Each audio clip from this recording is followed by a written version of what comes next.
Well, happy Fed Day. Hey everybody, how is it going? Welcome back to the channel. Well, the big news today was the Federal Reserve to raise rates by 0.5 point. So in this video, I want to just go over that news really quick, and then I want to get into some charts of some stocks that I think are reacting well to this news and have a chance to potentially rally over the next couple of days or couple of weeks or so. But getting into this article, it says the Federal Reserve hikes rates by 50 basis points and to start shrinking their balance sheet in June. So it's going to be interesting to see how that plays out and the effects that that has on the markets. But the article says the Federal Reserve boosts its key policy rate by 50 basis points. Its first half a percentage point increase in 22 years. And I believe that last one was on May 16th of 2000, they were saying. And I just looked at the charts a minute ago, and it looked like the market kind of sold off a little bit for the next couple of weeks, but then it ignited a big rally that lasted a few months until the market rolled over again and then really started to decline at the end of 2000 and into all the way into 2003 until it finally bottomed. But it says, even though the central bank acknowledges highly uncertain implications from the invasion of Ukraine on the U.S. economy, the Fed is focusing on inflation risks. So the Fed is definitely behind the eight ball. They say, we would expect them to continue to be aggressive. I mean, let's face it, everybody knows they're behind the eight ball. Policy is just starting to change. Basically, the policy was the same since the lows of the COVID collapse, and they're just starting to change it now. Inflation is way higher. Employment is way down from where it was near the bottom of the COVID collapse. So it's taken them a long time to try to get a hold of this inflation. They thought it was going to be transitory, and it's just not appearing that that's going to be the case. But it says that brings the federal funds target rate to 0.75 point to a point from the previous range of 1/4 to 50.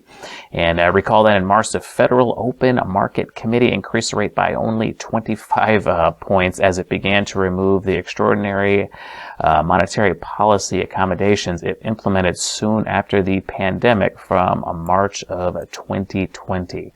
So in addition, it will start reducing its holdings of Treasury securities, agency debt, and agency mortgage-backed securities. Now, I think the housing market could end up getting soft in the very near future, but I think the long-term demographics for housing are very favorable. If we do end up getting a little bit of a crash in the housing stocks, I'm going to use that as an opportunity to scoop up some of the ones that I think are going to do the best in the next 10 years. I do think housing is going to have some phenomenal demand going into the end of the decade because of the millennials that are going to be hitting their peak house buying years. So I think that's one tailwind that I definitely want to take advantage of. But it says basically here that the balance sheet roadmap, starting June 1st, the principal payments from the securities held in the Fed's system's open market account will be reinvested to the extent that they exceed monthly caps. For Treasury securities, the cap will initially be set at $30 billion per month. And after 3 months, it will increase to $60 billion per month. So there's going to be no let up once they start doing it, at least right afterwards anyway. But now it says for the agency debt and agency mortgage-backed securities, the cap will initially be set at $17.5 billion per month. And after 3 months, it will increase to $35 billion per month. So the Fed is just laying out its plans, but I would just expect the Fed to continue to get aggressive. Now, I think this is going to set off a little bit of a rally in the market over the next week or two, and I'm going to use that strength, lighten up on a little bit of my positions. I'm not going to go crazy and sell everything, but I think this is going to be an opportunity to certainly take some risk off the table. All right, well, before I get into some of the current charts, I just want to take you guys down memory lane for a second and take a look at the NASDAQ back in 2000 during the last time that the Federal Reserve raised by 0.5 point in one shot, and just the effect that it had on the market. Now, I know the market situations aren't identical back then to what we're having right now, but just for reference reasons, I just want to go over this chart. But back then it was done by the genius himself, Alan Greenspan, and it happened on this day right here, or this week, I should say. This is a weekly chart. So this is the week that ended 5/19. The rate increase happened on 5/16. So you can see finished lower, and then the next week it also finished lower, but then that kicked off a pretty strong rally going over the next couple of months. But unfortunately, you can see the NASDAQ form a picture perfect rising wedge formation, and unfortunately these things almost always resolve themselves to the downside. Now back in 1999 is when I first got into the market in my early 20s, and it was a mania back then too. But over the next couple of years, that bear market was just absolutely grueling. I mean, things just kept going and going and going, and then when it eventually did bottom, it just kind of rose slowly for a while. But hopefully we don't end up having a market like that. I know there are a lot of similarities, but there's also some differences as well. I guess we will just wait and see how the market, resolves itself over the next year or so. All right, so let's get into the current market action and see how the market is reacting to that Fed news. And as we can see, it's reacting favorably. I'm going to start off with the NASDAQ, or the QQQ. And, just a big move off of that Fed meeting. I bought a little bit of stock yesterday and a little bit this morning, but I didn't want to load up too much in case, the Fed came out and said something unexpected.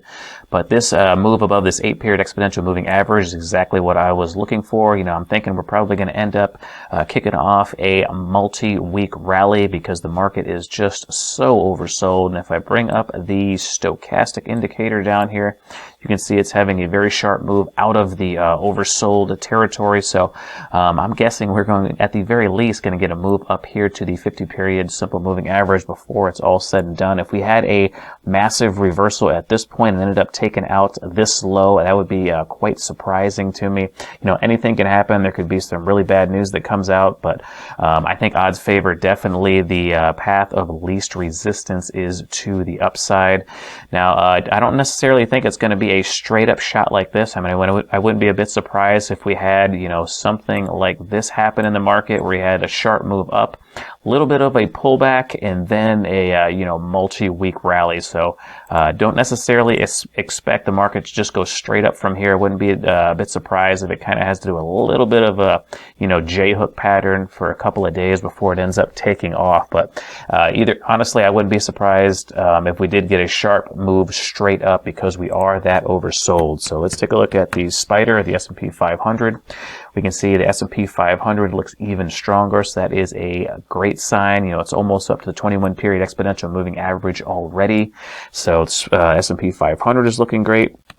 Let's take a look at the diamonds, or the Dow Jones Industrial Average, and you can see that Dow is having a massive, massive day, bouncing off of this support area and all the way up to the 50-period simple moving average already. So I think the market is looking pretty good. It's looking like it's continuing to rally, and it's probably going to happen all the way into the close. So I think a lot of people are positioning themselves right now for this potential multi-week rally.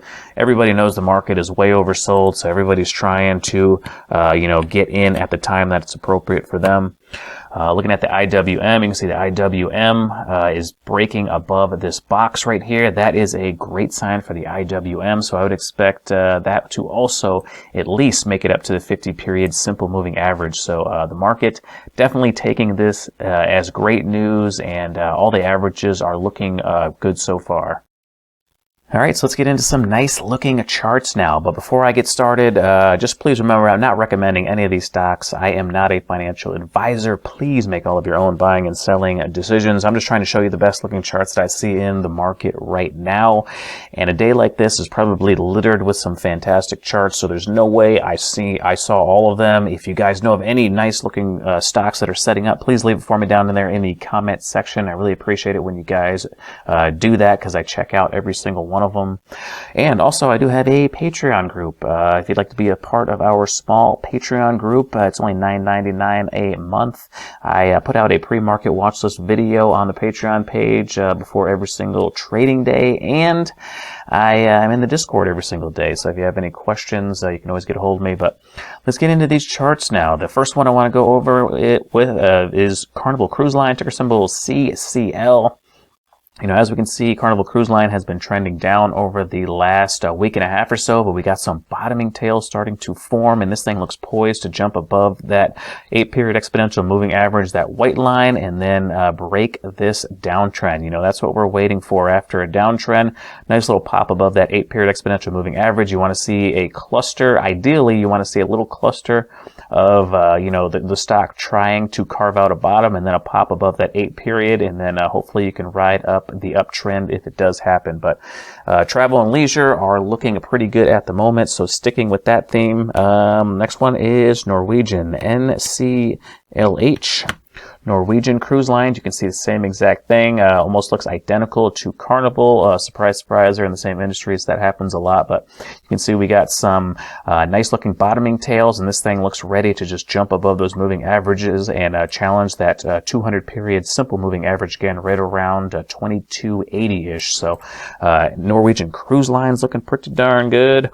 Other stocks that are looking good right now are the airlines. Let's take a look at Southwest Airlines. You can see Southwest Airlines trending up ever since March, making a nice little J-hook pattern and jumping above all of those moving averages today and finishing strong. So I really like the way Southwest Airlines is setting up. I also like American Airlines. American Airlines, same exact pattern, jumping over the 8-period exponential moving average.